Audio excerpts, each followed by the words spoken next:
Muslim does not swear. He does not use abusive language. He does not splutter expletives.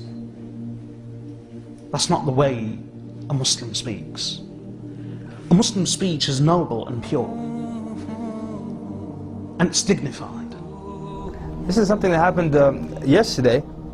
A friend of mine was telling me that he was going to the masjid and a car almost hit him. You know what he said? He said, "Oh, sugar." He said the other word. Starts with an SH. He said the bad word. He said, now the guy came this close to me. He said, imagine he hit me and I died. That would have been my last word. Can you imagine the S word or the F word being your last word? And then on the Day of Judgment, you're resurrected doing what you were doing on earth. So people on the Day of Judgment who died in Hajj, they will be saying, Labbaik Allahumma Labbaik. People reciting the Quran will be reciting the Quran. You'll be saying, oh shh. That's not good. But people, they got used to that. They got used to the bad words. Islam is not just about prayer and pilgrimage and charity. Islam is not just about prostrating and bowing and recitation of the Quran. Islam is not just about worshipping the Creator. Islam is also about being mindful of the rights of Allah's creation. And that means speaking properly. Do not swear. Do not be abusive.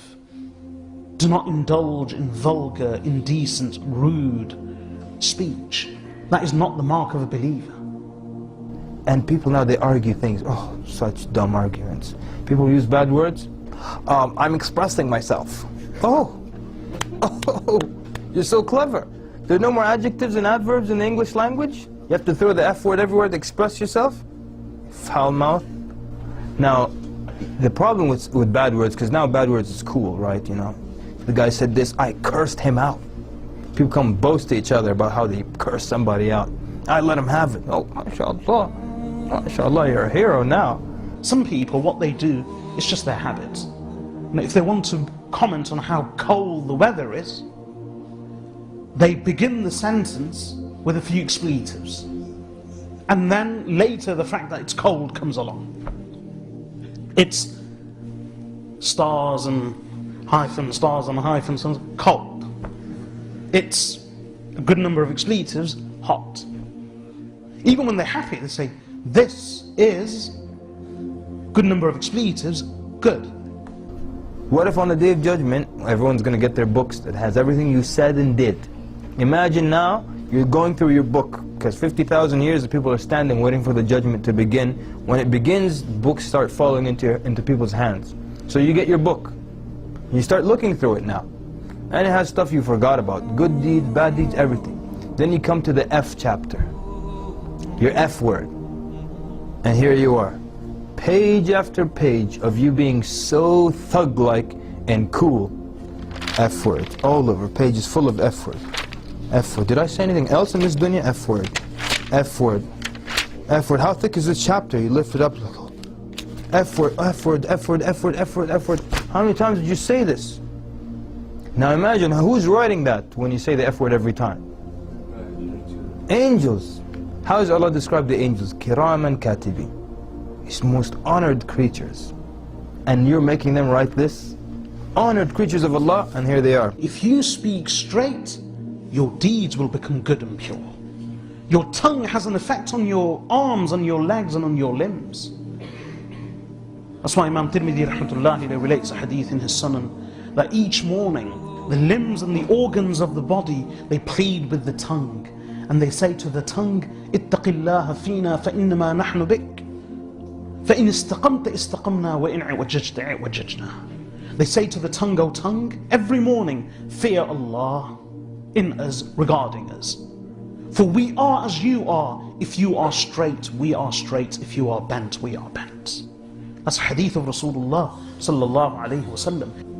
One utterance of the tongue during a period of fitnah is like the striking of a sword. That's a hadith. Meaning the damage that one strike of the sword can do, the tongue can do as much, if not more damage, especially in the period of misunderstanding, confusion and fitnah. Therefore, no matter how angry we may be, how worked up we may be, the best advice of Allah and His Rasul sallallahu alayhi wasallam is to control oneself. And in one hadith, Mu'adh ibn Jabal radiyallahu anhu says, I rode up to the Prophet sallallahu alayhi wasallam, and to my knees were touching his knees.